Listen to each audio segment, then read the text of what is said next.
उसका पैर टूट गया। तो उसको बड़ा दुख हुआ कि भगवान ने कहा भी मैं विकलांग हूँ, ऐसे करके जो मन में आता है। तो कई समय बाद जब भगवान से मिला तो उसने भगवान से पूछा कि आपने बचाया भी और दुख भी दिया, तो तूने तो कहा था अगर का मतलब आधा विश्वास। विश्वास या तो पूरा होता है नहीं होता, आधा विश्वास कुछ भी होता है। मैं कहता हूँ आपको पूरा विश्वास रखो, अगर और किंतु परंतु को दिमाग में लाना ही नहीं, कभी हमें 100% स्थायी करानी है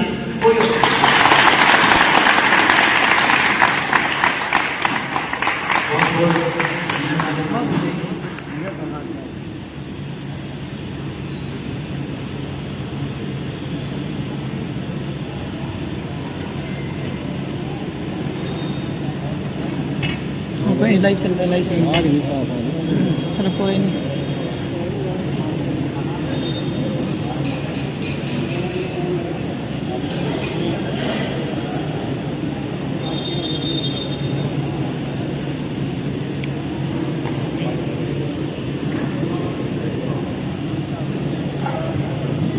मैं डॉक्टर साहब का एक बार फिर से बहुत बहुत धन्यवाद करता हूँ और बताइए के साथ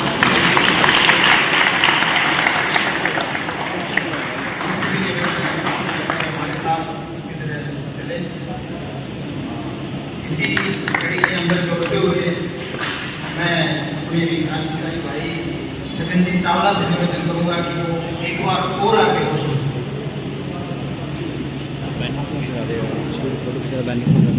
बैंडर कर दो, बैंडर करिए, बैंडर ऊपर कर लो, बैंडर। मारवाड़ी समझ में आ रहा है कि सारा है? मारवाड़ी बोलने में कोई दिक्कत तो बड़ी सारा मेरा आवाज दो, हम जिंदा हैं, आवाज दो, हम एक हैं, आवाज दो, हम एक हैं। आवाज आपकी अगर इजाजत हो तो मैं बैठ जाऊं क्या? बैठ जाओ। हकीकत है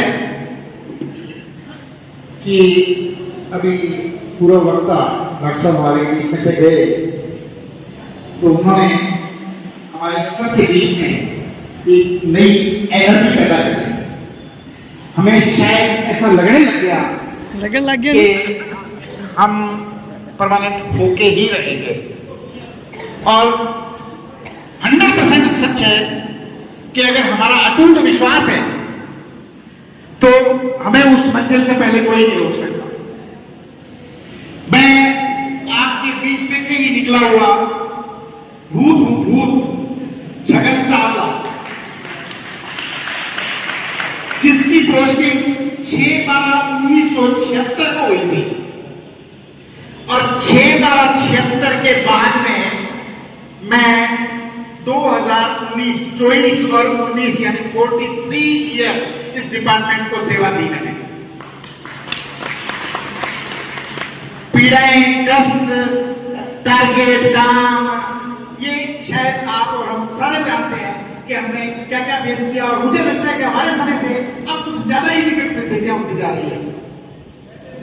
फिर भी ठीक है, जैसा समय है, डॉक्टर साहब का सोचने का, कहने का, आश्वस्त करने का एक अलग नजरिया था।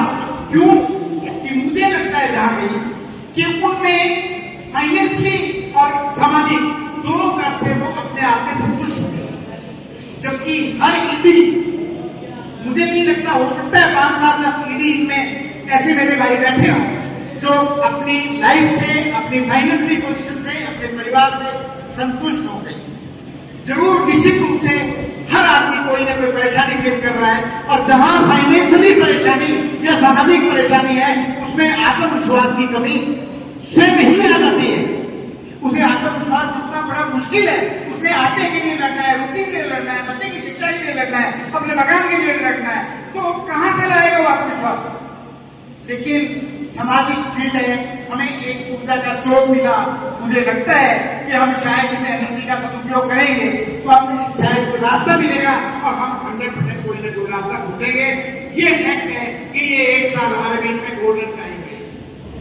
हमारे इस वातावरण में मैंने बहुत नजदीक से देखा है कि कोई काम करो, घर में अगर यहाँ से हम बाहर पैर रखते ही हमारे जेब में पैसे होंगे तो चल पाएंगे, नहीं तो चल पाना भी नहीं। हर जगह मेरा सभी भाइयों से निवेदन है कि बहुत हद तक संभव है हमारे समाज में, वर्ग में, हमारे इस समुदाय में या डिपार्टमेंट में बहुत से लोग ये होंगे जिनके साथ चीटिंग और वो लोग आज पछता रहे हैं या पीड़ा भी करा रहे हैं कि हमारे से पैसे ले लिए, ये कर दिया, वो कर दिया, आने जाने को कुछ नहीं है। लेकिन अब एक ऐसा समय है कि ऐसी नहीं है कि सारे चोर हैं, हमारे भी विश्वसनीय लोग भी बहुत हैं। और उन विश्वसनीय लोगों के मुझे जहां तक पता चला कि अभी हमारी यहाँ शायद संघर्ष समिति भी कोई सुचारू रूप से स्टेट नहीं है क्या भैया? मैं आपसे पूछना चाहता हूँ कि अभी कोई संघर्ष समिति हमारी कोई है क्या ऐसी जो अपना सुचारू कोई संघर्ष करे? नहीं। मुझे कहते हुए महसूस हो रहा है कि गंगानगर जैसे डिस्ट्रिक्ट में अगर कोई हमारी एक संघर्ष समिति भी नहीं है तो हम जहां आज अगर किसी भाई के कहने से आगे तो शायद आज ही हम तीसरी कर लेंगे और उसके बाद पता नहीं 7, 6 महीने 2 साल बाद कब मिलेंगे। संघर्ष समिति जब तक मजबूत नहीं होगी और ऑनेस्ट संघर्ष समिति नहीं होगी, जुझारू नहीं होगी, तब तक हमें कोई प्रेरणा का रास्ता नहीं मिलेगा और हम सही दिशा नहीं ले पाएंगे। हमें संघर्ष समिति में उन लोगों का चयन करना है जो अपने समर्पण से पेश आ सके, अपना समय दे सके, अपना पैसा दे सके और हमारे बीच में जब जरूरत पड़े हमारे बीच में आके खड़े हो सके। हमें ऐसे लोगों की आवश्यकता है, हम चाहे वोट से नहीं चल पाए। हमारे बीच में एक प्रस्ताव आया कि हम शायद आज हम लोग इकट्ठे नहीं कर पाए, आज हमारी संघर्ष समिति का कोई चयन कर पाए तो बहुत अच्छा है, लेकिन शायद नहीं कर पाए तो उसका एक रास्ता आया हमारे सामने कि भी हर एसओ लेवल पे 2 या 3 आदमी, हर आदमी नजदीक से जानता है कि उन जुझारू व्यक्तियों का, लड़ने वाले व्यक्तियों का, उन समझदार व्यक्तियों का चयन करें ताकि इस लेवल पे, डिस्ट्रिक्ट लेवल पे एक संघर्ष समिति का चयन हो और वो अपने काम में आगे बढ़े। और पैसा आंख बंद करके देना है, आंख बंद करके। हाँ, ये जरूर है कि हमें 1 रुपए की अगर हम सब्जी भी लेते हैं तो हम ये चारों तरफ से देख के लेते हैं, लेकिन इसके बावजूद भी अभी वो समय निकल गया। अभी हमारे में ईमानदार लोगों की बहुत बड़ी संख्या है और हमें उन लोगों का चयन करके पैसा आंख बंद करके देना है ताकि हमें कहीं पैसे की आवश्यकता ऐसा नहीं लगे कि हमें कहीं जाने में भी 100 रुपए चाहिए, वो हमारी जेब में नहीं है, वो भी कोई पल्ले से लगाए। नहीं, हम सब भाइयों के लिए कोई पैसा लगाता है उसकी जेब में से नहीं, और लगे तो भी कोई बात नहीं है। भगवान ने जिसको दिया है अफोर्ड करता है तो अगर वो सस्ता के लिए हमारे भाइयों के लिए लगाता है तो कोई बुरा नहीं है। अभी हमारे सामने दिख रहा है कि बेरोजगारी इतनी ज्यादा बढ़ी हुई है कि ये देखो, ये छोरियां जिनका भविष्य है, अभी इन्होंने 50-50 साल काम करना है जीवन में, लेकिन जिस डिपार्टमेंट में ये आए हैं मजबूरी है शायद, कोई कहीं का है, कोई कहीं का है, वो सब आए हैं अपना एक उम्मीद की किरण के साथ आए हैं और उन्हें एहसास हुआ कि हमें शायद कोई नौकरी मिल गई। नौकरी नहीं, मारवाड़ी में कहावत सुनी है कि कुत्तो मांसाहारी हो गए और कुत्तो ने कभी हड्डी मिलती हड्डी और वो हड्डी में चूसने लग गए। 4 बंदे और चूसने लग गए, थोड़ी देर बाद में एक नेचर है कि हड्डी कैसी बस है ना, तो एक बार परे रखते हैं, बुलाया कि नहीं पता नहीं आप नहीं बुलाया खुद ने महसूस मैं अब तो मेरी तरफ से किया हुआ काम करने लगा है और अब तो मैं खुद की जो है प्राप्त है ना। और मैंने नहीं बुलाया हड्डी में गया थे प्रोग्राम कितना 3 दिन हो गए मैंने किया ही नहीं, मैं गया ही नहीं करा। मुझे कहते हुए बड़ी महसूस हो रहा है कि अभी आपका अभी जो 20-25 साल की उम्र में जो इस डिपार्टमेंट में आए हैं और सन 1947 के बाद या 50 के बाद जो डिपार्टमेंट जिस तरह की सेवाएं दी है, आर्थिक सहयोग जिस तरह से आर्थिक मदद करी है डिपार्टमेंट में, हमें नहीं लगता आज एक उम्मीद की किरण बनी है कि एक चुनावी साल है। निश्चित है मोदी जी के सामने बहुत पीड़ा के साथ कह रहा हूं कि मेरे यहाँ ऐसे बहुत से भाई रखे हैं जिन्होंने शायद सांसदों के सामने भी झोली फैला के देखी है और मुझे तकलीफ हो रही है कि हमारे सांसदों तक को पता नहीं है कि आपका भी कोई डिपार्टमेंट है, आप कहीं हो क्या, हिंदुस्तान के किसी नक्शे पे हो क्या। बड़ी शर्म की बात है कि हमने जिनको चुन के भेजा, जिनको हमने खून पसीना सींच के भेजा और आज वो नेतृत्व कर रहे हैं हमारा हमारा पता तक नहीं है उनको कि हमारे संसदीय क्षेत्र में कोई है।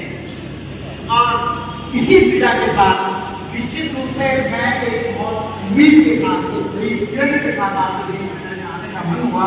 मुझे पता लगा कि आप हमारे वाले इकट्ठे हो रहे हैं, तो मुझे भी कहीं ना कहीं ऐसा लगा कि जिस डिपार्टमेंट में मैंने 3 ईयर सेवा की है, वो डिपार्टमेंट कैसा है, क्या उनमें कहीं परेशानी आई है, क्या वो कैसे चल रहे हैं। तो मेरा मन कर गया आपके बीच में आने का। तो मुझे पता चला कि मैं शायद देख रहा हूँ, महसूस कर रहा हूँ कि उससे भी बदतर स्थिति होती जा रही है। अभी भाई अनिल जी मंगवाना ने हमारे सबके हाथ ऊपर करवाए कि हम जो है वो काम के नहीं देंगे, और हमने सबने हाथ ऊपर लिए। हाथ ऊपर करना शायद हमारी एक औपचारिकता समझ नहीं है। मैं आप सबसे निवेदन करना चाहूंगा कि इसे औपचारिकता नहीं, हमारी ऐसे तो नहीं कि हम कोई काम नहीं करेंगे तो हमें कोई कुछ नहीं देगा। हमारी भी परिस्थितियां हैं, हमें लड़ना पड़ेगा, हमें काम करना पड़ेगा, काम करेंगे तो ही हमें कुछ मिलेगा। मैं इसलिए नहीं कह रहा, लेकिन मैं इसलिए जरूर कह रहा हूँ कि अगर हमारी संघर्ष समिति आप बना के, कोई जुझारू संघर्ष समिति बना के और उसके मेहनत करें, उनका सहयोग लेंगे, अगर आप विरोध करते हो तो निश्चित रूप से आप संगठन में कोई काम नहीं